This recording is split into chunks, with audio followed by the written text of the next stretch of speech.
All right, guys, back in the shop this evening working on the 76 Corvette. Got everything pretty much buttoned up, fixing to start tack welding it in. It's time to let her go, so let's see what we got going on here. All right, so what I'm going to use is my Eastwood MiG 135. I've got gas. I'm going to do .023 wire. I've got it riveted in at the front up there, and I'm just going to proceed to go ahead and put some tacks along here, get it all tack welded in, fit it nice and buttoned up, and then we'll see what happens. Be back to you shortly. Well, happy post-Thanksgiving, everybody. I hope you had some great time with family. As I did, took a little time off over the weekend. Didn't really do much on the car, but getting ready to get back on it today. As you can see right here behind me, it's sitting there and needs to get the stuff done. So, just wanted to kind of take a few minutes here and say that I'm super thankful for what I have and where I'm at.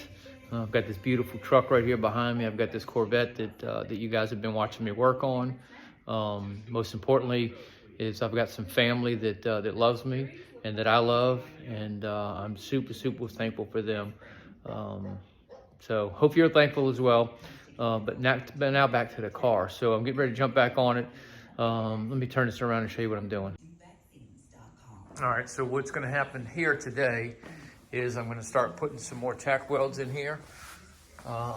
Kind of finishing up some of that right there. Do these spot welds right here.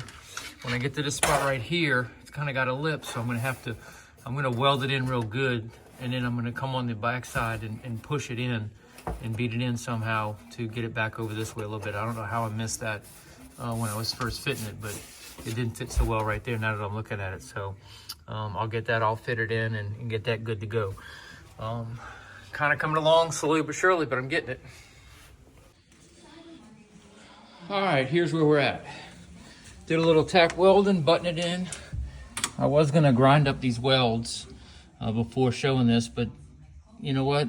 Let the guy who thinks he's perfect at welding make fun of me. That's cool. This is my first time. So I'm that guy who that friend that has a welder that welds like crap. That's me. So anyway, check these out. Some of them are pretty good, you know, and then some of them over here get kind of janky. But I had big gaps here, so I'm not real skilled at stitch welding, but gave it my best shot. So as you can see here, we got, you know, got some pretty good, let me get back in focus here, some pretty good welds going on right there. I'm satisfied with it. Can't complain too much. There's those spot welds right there. Can't complain. So now off to that side.